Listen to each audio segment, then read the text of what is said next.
Sejam bem-vindos em mais um Dressall Channel. E hoje temos aqui uma presença ilustre, o Flávio Vasques, da VC1.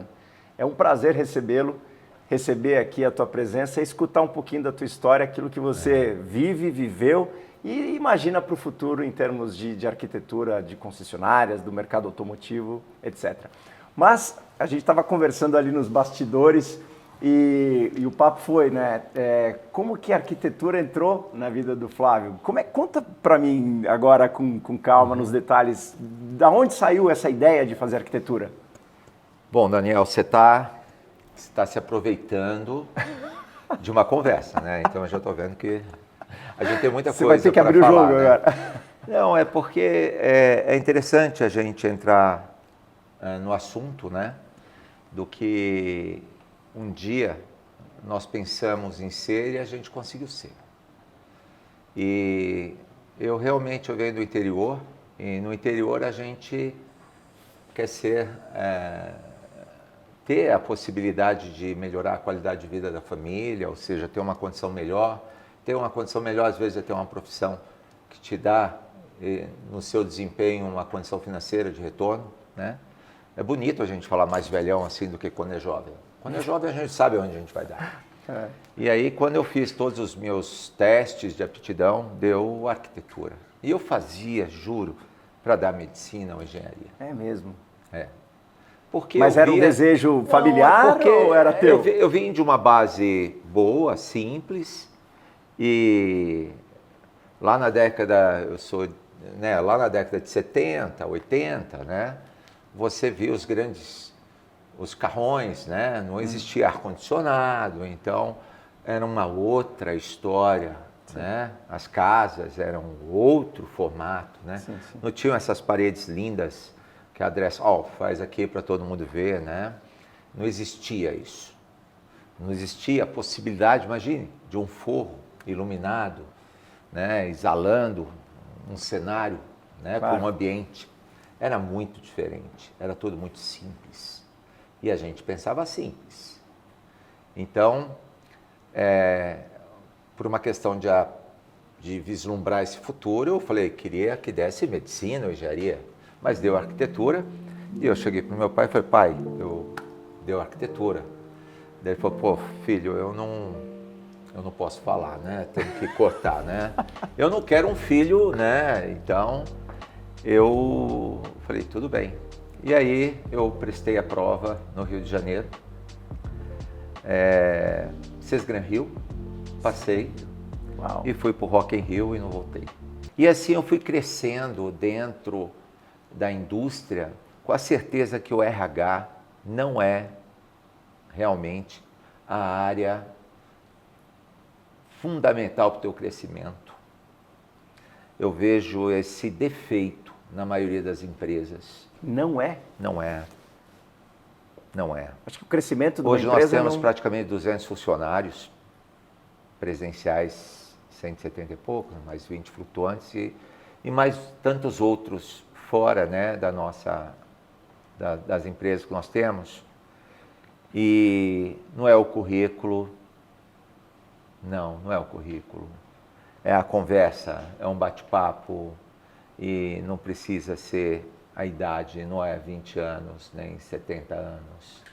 É entrevista, é fundamental. O RH, às vezes, a pessoa que está ali não viveu. A gente tem que contratar vivência, não experiência, não currículo. Eu acho que isso que faz a diferença nas empresas. É a gana, a garra das pessoas. E para descobrir, né, e esse radar que nós muitas vezes, né, como empreendedores, né, buscamos talentos.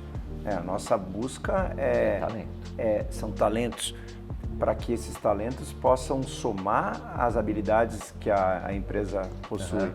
Né? E muitas vezes a gente não enxerga isso numa folha de papel. Não dá para enxergar numa folha de papel, num currículo.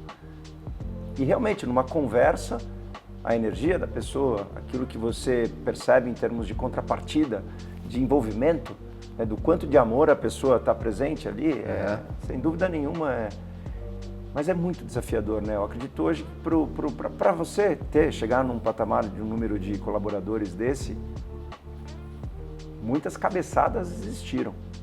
Ah, com certeza. Mas, veja, a partir do momento que você entende que são as metas que te fazem você permanecer ou crescer, porque você é avaliado anualmente quando você é carteira de trabalho. Quando você é o piloto, você não está impondo metas, você está fazendo com que as pessoas coloquem metas para elas. É diferente de você, no passado, ter que, num dezembro, fazer uma avaliação, né, de como é que o seu profissional, o seu colaborador foi, e falar, olha, então, você não é pontual, você não se veste bem, você não faz isso, você não teve iniciativa, você não teve os resultados. Eu não faço essa análise. O comportamental é muito mais importante. Eu tive um profissional que muitas vezes alguns colegas questionavam ele, mas eu me lembro perfeitamente que no Covid eu vim trabalhar e essa pessoa estava lá. Todo dia eu chegava, ela estava lá. Essa pessoa não sai da minha empresa. Eu vi ela lá. E aqueles que reclamavam não estavam. Então, são pequenas atitudes que fazem a memória seletiva guardar, fica registrado. E hoje eu vejo muitas pessoas mudarem de profissão aos seus 50, 60 anos, fazendo curso, fazendo medicina. O que é? É a arte da comunicação, é a aproximação que você tem da globalização, é a saída da caixinha. Então os tombos tiveram, eu tive muito tombo, mas cada vez que eu tinha um tombo eu sabia que eu ia chegar muito rápido aonde eu tinha caído. A dificuldade é por que dali para cima eu não fui. Então, isso aconteceu comigo com o Breno. Quando a gente começou, não era um mundo dos sonhos. Nós não tínhamos as ferramentas que nós temos hoje. Eu não estou falando nem os carros, casa, nada disso.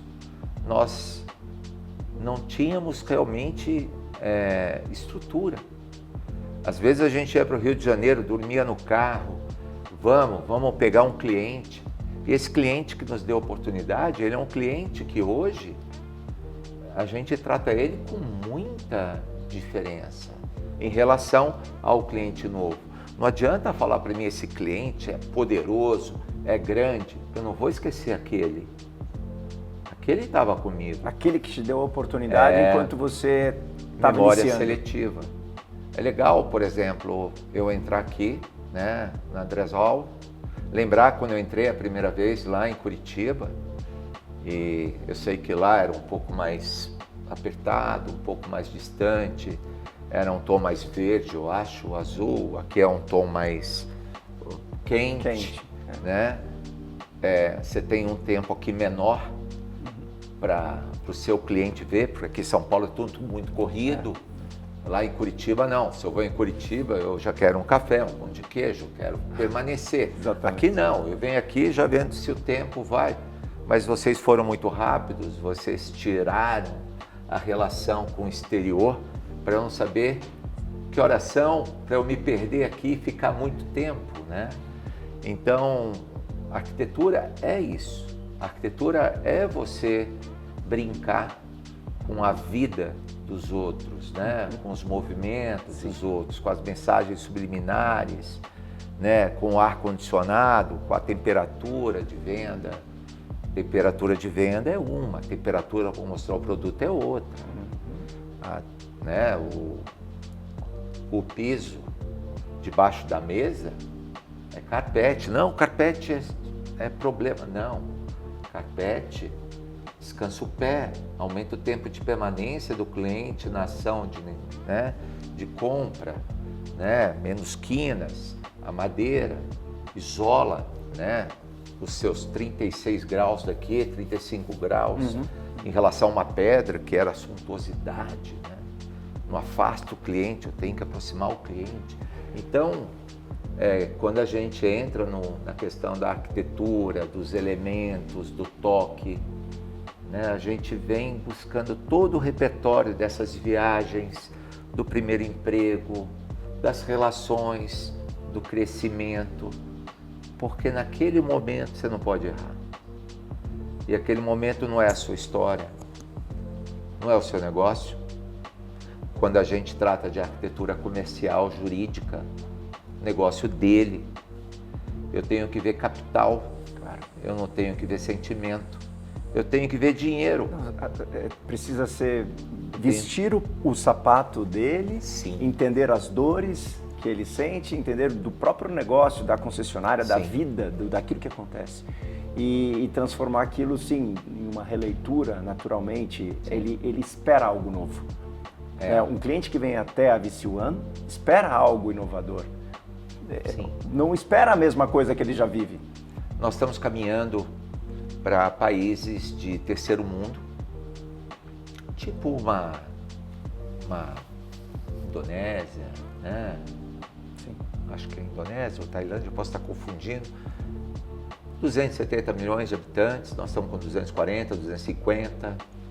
Renda per capita lá, $300, nós estamos com 270, 280. Lá estão com 5 milhões e meio de motos por ano. Uau. Nós batemos 2 milhões, que foi o recorde o ano passado. Então a tendência nossa de crescimento em motos é exponencial. E a tendência de queda de automóveis também é.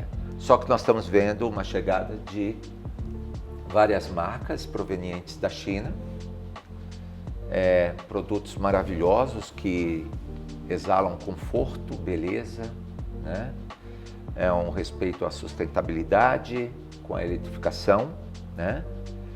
E tá virando uma modinha, todo mundo tá gostando do carro chinês, que todo mundo falou que não ia ter. E estão começando a gostar de outros produtos chineses também. E isso faz com que o seu passeio deixe de ser agora uma Nova York e ver uma Xangai, sim, que é muito mais bonita do que Nova York. Então, eu vou há 17 anos para a China. Por sinal, mês que vem eu vou para lá. E lá, cada olhada, eu fico apaixonado, porque eu vejo o quanto tem de criatividade, o quanto tem de novos conceitos, o quanto tem de novas propostas. E dedicação. Dedicação, eu vejo que criação. Quando eu vejo a dedicação e a seriedade como eles assumem a responsabilidade de algo, é para acontecer. Sim. E tem prazo. E aí, é aí que entra a sua fala sobre a expectativa do cliente com a VC1. Que ele espera algo mais. Esse algo mais, se eu me colocar como um professor, eu estou ensinando esse algo para o meu colaborador. Claro. Mas se eu dar a ele a chance de sair da caixinha, dele viajar, dele entender o que acontece, né? Isso vai ser mais rápido. O que nós fazemos é muita velocidade. O que nós fazemos é lidar com muitos clientes da indústria. A gente tem que ter também o discernimento de entender que cada projeto é diferente do outro e cada marca tem o seu conceito. Sem dúvida. É a mesma coisa, um dia me perguntaram, Flávio, e aí, quando você vai fazer uma Mercedes e uma BMW, como é que você faz? Assim, a BMW é o seguinte, cara. O cara entra na BM, ele quer ter o prazer de dirigir com velocidade. E quando eu entro na Mercedes, eu quero ir atrás. Eu quero que alguém dirija para mim. Então, quando eu entro numa concessionária Mercedes, sim, eu tenho que ter o prazer de servir o meu cliente. Ele, às vezes, é independente para se servir num espaço lúdico de café, num espaço de imagens, de muito vídeo, né?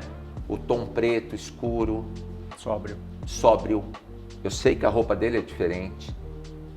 A roupa dele já é mais uma calça preta, uma camisa mais justa branca. Na BMW eu já sei que ele já está mais com uma calça jeans, um sapatinho sem meia preto, com uma camiseta polo. Então, você consegue visualizar, sim, o estereótipo. Se eu fosse numa Audi, eu tinha que ver o carro de cima. Então a maioria das Audis você tem um mezanino, porque gosta de ver a visão espacial, a visão do showroom, do design dos carros. Então a arquitetura da Audi eu tenho que promover um pé direito mais alto, da Mercedes um preto, da BMW são salas, porque eu tenho que fazer a pessoa andar, caminhar. Ela está na velocidade da BMW. Da Mercedes não. Eu tenho que fazer alguém andar para essa pessoa. Eu tenho que dar o conforto para ela ficar, se sentir bem. O couro tem que ser bem diferente da cadeira. Porque ela vai sentar essa percepção. Tem que ter essa percepção. E aí é que a gente faz uma separação entre o que está chegando da China e o que estava aqui. Quando você olha as marcas que estavam aqui, Fiat, Jeep, né, da Stellantis, com Chevrolet, né, Volkswagen, não questionando a arquitetura europeia. A arquitetura europeia é muito emocional, a arquitetura americana é mais formal, 1 mais 1 igual a 2, o europeu é 100 menos 98 igual a 2. O resultado é o mesmo, mas são esforços diferentes. Quando a gente traz a China, a gente teve a liberdade para mexer na arte do projeto, aí sim aparece a VC1. Mas uma curiosidade, então a China quando chega no Brasil com a mentalidade chinesa, ela não impõe a VC1 para respeitar 100% daquilo que existe lá, ou ela oferece essa liberdade? Nós conquistamos essa liberdade. Essa liberdade foi conquistada há quase 11 anos atrás. Eu vou contar uma história muito engraçada, mas é legal. Há 10 para 11 anos atrás, a gente participou de uma concorrência para fazer a Jeep. Sim. A gente já fazia a CJDR, né? Chrysler Jeep Dodge Ram, no Brasil. E ele falou, olha, está sendo feito aí o padrão Jeep.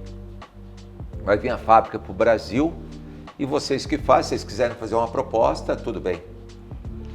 Aí a gente tem que respeitar aquele primeiro clique, aquele gatilho, né? É ali que está 70%, 80% do acerto. E na hora eu já peguei o papel, já comecei a desenhar, já comecei a lembrar dos 7 continentes, das 7 linhas da Jeep, né? Que ficam na frente. Você começa a pensar na cor verde do Jeep, da guerra, disso, daquilo, e ficou um desenho muito legal. E aí isso foi para Miami, que era onde ficava o escritório de design que estava cuidando. Sim. Aí o Breno recebe e fala, pô, acho que a gente mandou bem, mas o cara falou que é para tirar a cor verde, tá? Eu falei, nossa, mas o Flávio, ele mandou tirar a cor verde. Eu falei, tá bom, mas mandou tirar por quê? Porque o Jeep tem que vir para o urbano, não é para vincular a guerra. A Jeep tem que vincular com a cidade. A cor cinza foi eleita agora como a 3ª cor mais usada do mundo, que é a cor do asfalto, do céu da China, da poluição. Então as pessoas estão lidando muito com a cor cinza. É familiar. Porque as cores mais usadas é o verde e o azul, da mata e do céu. E eu achava que isso era em função até dos remédios e dos hospitais, né? Porque era calma. Depois eu fui aprender que não tem nada a ver. Passou o tempo, a gente fez o projeto, criamos o padrão mundial da Jeep. Esse é o nosso aval para a China. Nós criamos o padrão mundial da New Holland. Mundial? Mundial. O padrão mundial da Jeep Nasceu foi criado aqui. Aqui. Da New Holland também. Da New Holland também.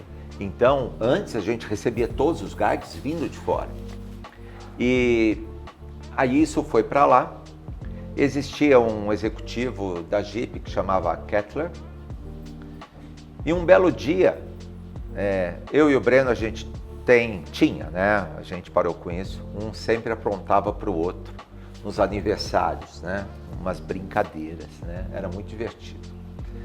E nesse dia o Breno deu uma festa, era meu aniversário, ele deu uma festa para mim. E eu posso lembrar como que era, eu sei que vocês têm o espaço de vocês assim. E a gente tinha sido aceito pela Jeep, então nós alugamos uma área dessa para fazer um escritório só para Jeep. Eram 36 arquitetos dedicados para Jeep, nós fizemos 198 projetos e fizemos inaugurar 198 pontos de venda em 1 ano e meio da Jeep. E era um espaço livre, aí nós colocamos um pula-pula um boi, cavalo de touro mecânico. Ele fez pro meu aniversário, ele criou tipo uma exposição de agro e botou um touro mecânico, tudo. E quando eu entrei, tinha lá cachorro quente, pipoca, tinha tudo e tinha o touro mecânico. E todo mundo se divertindo, cantaram parabéns para mim, tinha bolo, todo mundo voltou e aí eu fui pro touro mecânico sozinho. Eu tô lá, vem o Breno correndo, Flávio, que foi? Sai daí. Sai daí o quê, Breno? Qual é, meu? Pensava que era pegadinha. Pô, é brincadeira aqui. Tá chegando a comitiva da Jeep. Que comitiva da Jeep? Não deu nem tempo. Entra o Kettler. Não. Entra um monte de executivos da Jeep. Entra os seguranças. Imagine, o presidente mundial da Jeep, né? Vem pro Brasil e vai lá na VC1, né? E ele entra para conhecer o cara que fez o design da Jeep. Não. E aí, quem que é o cara? Do touro. Do touro. Aí ele falou, ok, esse é o cara. Mas você durou muito tempo em cima ali? Ou... Não, a emoção... Eu sabia de algo que todos não sabiam.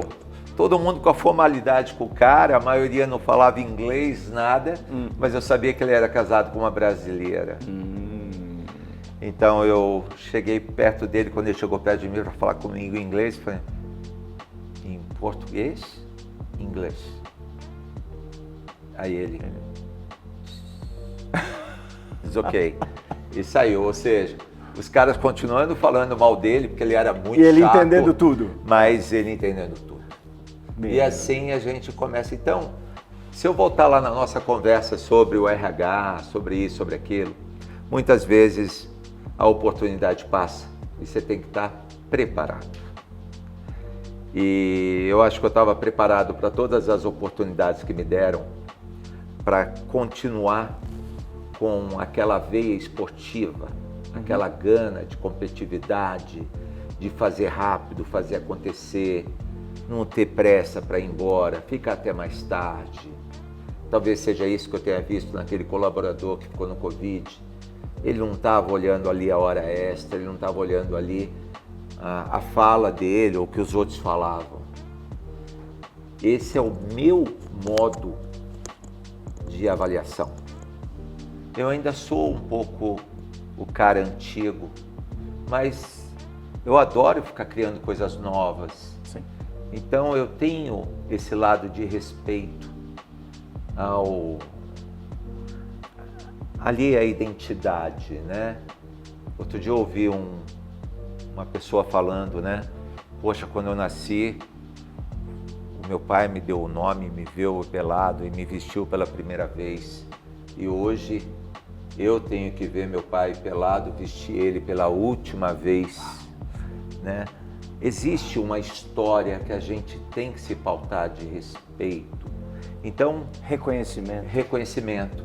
E aí eu fico 12 anos na Peugeot, passei por várias áreas também, aprendi muito na Peugeot. A Peugeot é muito emocional e aprendi muito na Ford. Quando eu trabalhava na Ford, eu achava que a Ford tinha inventado o automóvel, né? Aí eu chego na Peugeot, eu descubro que a Ford foi a 134ª marca de automóvel. A Ford nasce em 1903. Em 1898 já tinha campeonato mundial de corridas pelo mundo, né? Então, Eu não tive em nenhum momento nenhuma aula de empreendedorismo, eu não tive em nenhum momento uma aula de que me desse a personalidade para eu poder sucumbir isso.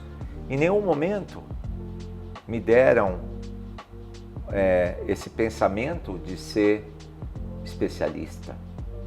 Hoje, todo arquiteto pode ser especialista.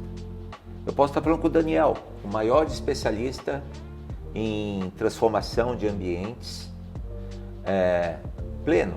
Eu posso colocar os meus produtos, né, Dressal, eu posso colocar no teto, eu posso colocar nas paredes, eu posso fazer elementos diferenciados com alumínio, eu posso trazer a luz da onde eu quiser, eu posso fazer imagens e você se torna uma referência.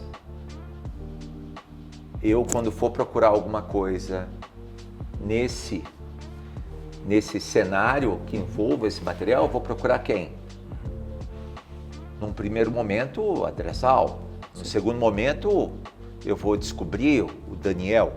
Talvez o comercial seu. Mas eu vou querer chegar no Daniel. Se o Daniel for um jovem, mas eu cheguei na pessoa jurídica primeiro, eu vou, caramba, bicho, o cara é jovem, o cara é bom pra caralho, meu. Imagina. Se ele for velho, eu falei, pô, que experiência que esse cara tem, que segurança que eu tenho. São leituras. São leituras diferentes, mas o que importa é que você fez a sua etiqueta. Eu vejo um medo muito grande e não a essência, que é saber o que o outro fez para fazer tão bem ou melhor, sabe? O ser positivo. Eu vejo hoje tá um pouco pesado, sabe? E tá tão fácil fazer arquitetura hoje, tem tanta oportunidade. Quer ver uma? Eu lido com mobilidade. Aí, Daniel, uma oportunidade, hein? Para os arquitetos que estão vendo a gente, né? Quantas marinas você acha que tem no Brasil? Marinas no Brasil? Isso. Vamos lá. 3.000. 3.000. Sabe quantos arquitetos especialistas de marina nós temos? Não. Nenhum. Nenhum. Que universo. Mas isso é um universo que, se você for para os Estados Unidos, ele existe. Ele existe lojas absurdas vendendo equipamentos, materiais para você levar para sua casa, na sua marina. Então, aqui o Brasil ainda falta muito esse lado bonito de copiar, né? Mas entendeu? Você não... legal. Eu já refleti e constantemente eu retomo essa reflexão sobre isso que você disse. Eu vou voltar no ponto que você colocou dos jovens arquitetos, dos jovens profissionais, que muitas vezes nós não sentimos essa gana, essa energia do envolvimento, o amor. Uhum. A minha reflexão muitas vezes chega até um ponto, né, do que são carentes hoje. Porque na tua fase de desenvolvimento, de jovem, eu posso incluir a minha também, eu tenho 47 anos, existia muita carência. Nós tínhamos poucas ferramentas. Hoje, a quantidade de ferramentas que existe disponíveis é um número, eu não consigo imaginar, ou seja, a facilidade. Então eu fico imaginando, naquela fase tua de desenvolvimento, na minha fase, nós tínhamos que buscar algo para construir algo diferente. A sensação que eu tenho agora é que não existe essa necessidade da busca, porque está tudo aqui. Porque perguntaram para o Elon Musk, né, se existia alguma inovação, alguma invenção humana dos últimos 10, 20 anos que ele não gostava. Ele respondeu: os vídeos curtos. Ele não gostava. Não gostava. Porque o vídeo curto é o quê? É o imediatismo. E é o descarte fácil. Porque na tua fase de aprendizado, você não podia descartar facilmente as coisas. Ou você engolia, aceitava, digeria e fazia aquilo se tornar um case seu algo positivo, ou você não fazia parte mais da Peugeot, ou você não fazia mais parte da Ford. Você teve que aceitar as situações. Hoje, eu entendo que a facilidade da troca, isso faz com que eu possa ser descartável. Mas veja, quando você é um número, que é assim que eu ouvi muitas pessoas falarem, você é só um número aqui, né? Carteira de trabalho, você já passa a ser descartável. E aí, você começa a ter até rótulos, né? Um dia eu fui o Flavinho da Ford. Sim. Um dia, talvez, eu fui o Flávio da Peugeot, né? Eu não... Quando a gente começou, Flávio Vasquez, Flávio, né? Eu tô ganhando meu nome de volta, no final da vida, pode falar, né? Tem muito tempo, né? Olha que Niemeyer viveu até os 104 anos e casou com 101. Então, tem bastante história ainda. Você sabe que eu, Quadresol, eu tenho 13 anos, né? A fundação aconteceu há 13 anos atrás, mas eu fiquei 9 anos numa empresa chamada Cinex. Muitas vezes eu já atendi o telefone, que é o Daniel da Cinex, mas já com o Quadresol, é incrível essa. E agora é legal isso que você falou, porque você falou uma coisa importante, né? Eu ganhei meu nome de volta, Sim. né? Mas você sempre foi você, né? Só que essa conexão com os lugares onde você só te construiu ainda mais. Mas eu não fugi de ser o mesmo. Isso não impediu que as pessoas que andam comigo, às vezes me questionam por eu estar com uma roupa do Mickey, de eu estar numa festa chique com uma calça jeans, daí você vai falar assim, mas você não estava enquadrado no modelo que foi definido aquele evento. Você não respeitou o contexto. Eu falo, talvez eu seja indisciplinado, talvez a pessoa que me convidou tenha que me falar, ô Flávio, eu fui convidado agora para um evento da Fenabrave e o Arcélio, presidente da Fenabrave, falou assim, Flávio, não venha com a roupa do Mickey, tá? Então ele falou para mim, mas tudo bem, eu não vou. Mas assim, a gente vai descobrindo aos poucos aquilo que nós somos e como nós queremos ser. Eu acho que as avaliações e autoavaliações que nós mesmos fazemos nos ajudam a nós corrigirmos alguns vícios que ganhamos dos pais, dos professores, dos amigos, da faculdade da vida. E isso não precisa chegar no final da vida para fazer essa avaliação. É a mesma coisa, voltando na arquitetura, do jovem que está se formando. Ele tem que ser orientado a trabalhar desde o primeiro mês, do segundo mês. Concordo. E não as faculdades hoje que fazem um represamento desse aluno para ele não trabalhar, para ele ficar refém da faculdade, para ele não sair da faculdade. Então, existe as estratégias, como também não acredito muito no trabalho off. Eu não, sabe, eu acho que o tempo é muito importante, a velocidade das coisas é o mais importante hoje. Eu vejo o mercado chinês chegando, não porque eles são muito mais inteligentes, porque eles têm mais equipamentos, têm mais universidades, são mais disciplinados. É porque eles fazem acontecer mais rápido. Aqui no Brasil, eu lembro que quando eu trabalhava na década de 90, olha, daqui a 2 anos nós vamos lançar esse produto, que já tinha sido lançado nos Estados Unidos, mas a novela não passava aquele produto, a gente não tinha os acessos, era caro uma passagem aérea. Hoje, aquilo que é lançado lá já chega, às vezes antes do lançamento alguém já furou, tirou uma foto e mandou.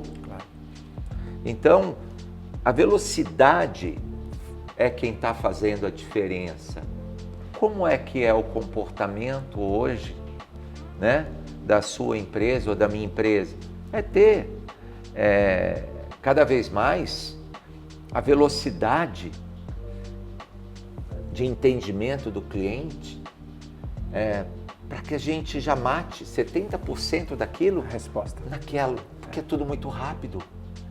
A agenda é muito chata, porque esse cliente é antiquado, esse cliente ele está ultrapassado e você está negociando com uma empresa moderna globalmente, mas com gestores antiquados aqui. Às vezes você tem que sair fora daqui e vender lá. Você vai tomar um puxão de orelha aqui, mas você vai ganhar tempo e vai acontecer. Muitas vezes eu faço isso, sou questionado pelos meus sócios, mas eu faço isso porque acontece, ou pelo menos eu tiro da frente meses que eu segurei a minha criação, a minha produção, em função do tempo que eu estou perdendo com uma avaliação que tem que ser rápida.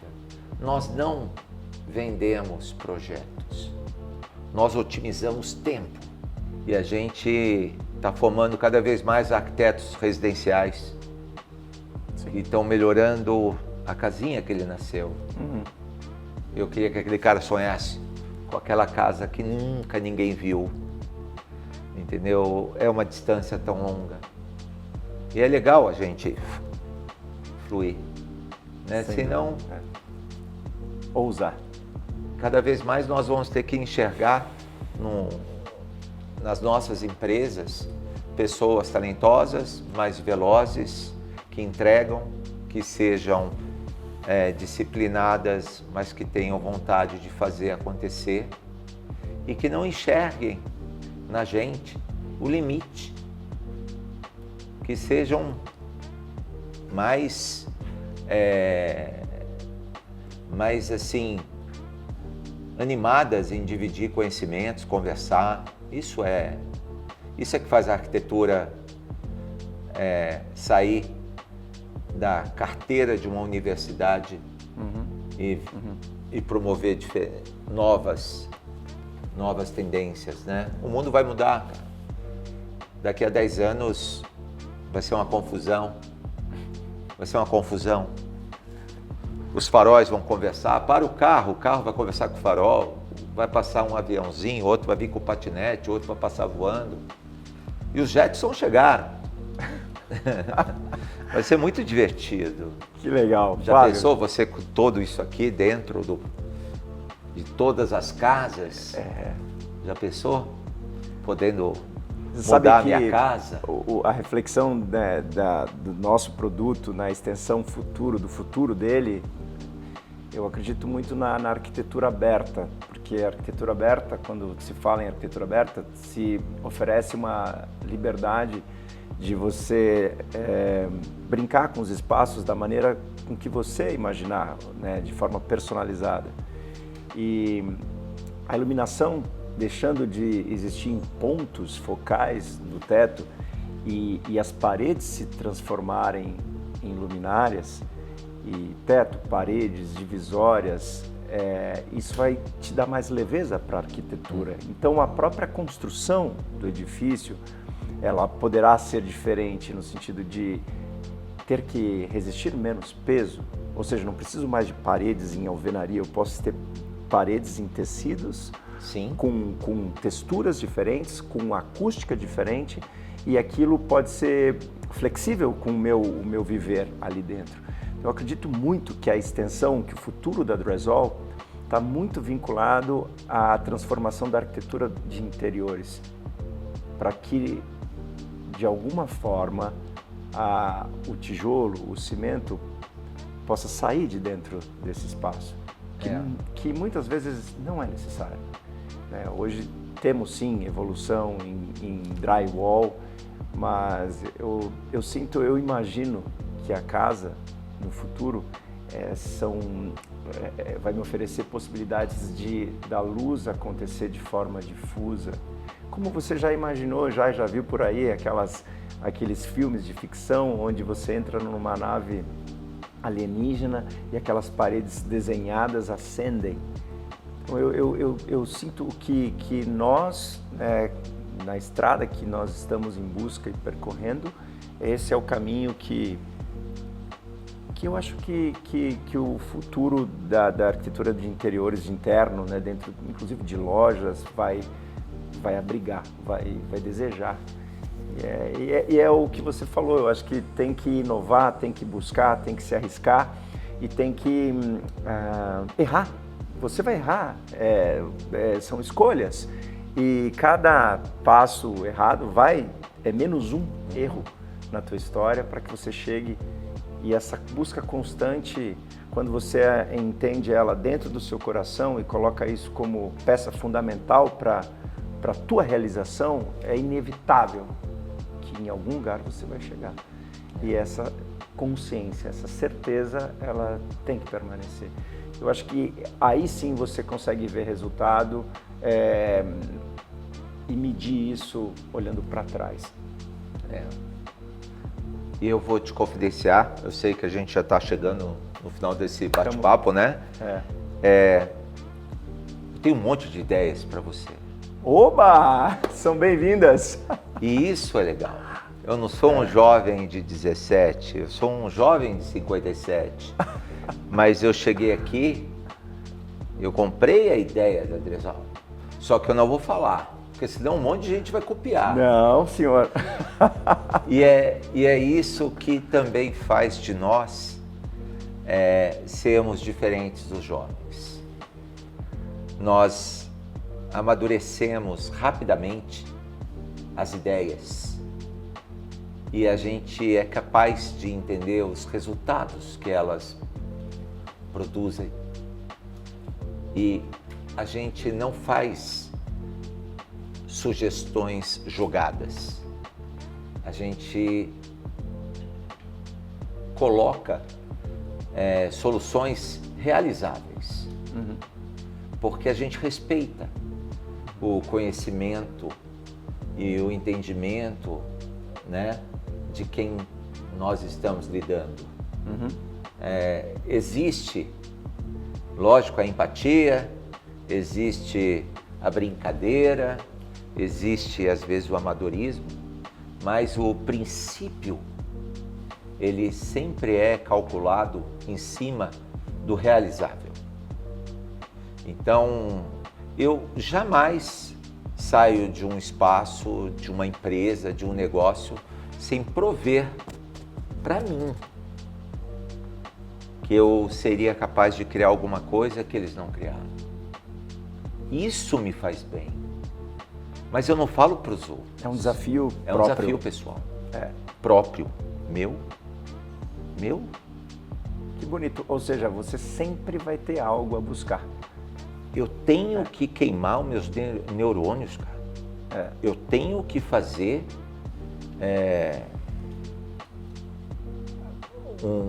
isso daqui está muito vivo, está muito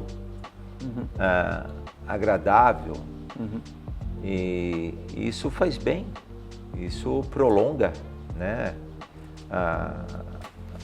o sentido criativo, né? Isso faz bem. Bacana. Flávio, foi um prazer conversar contigo.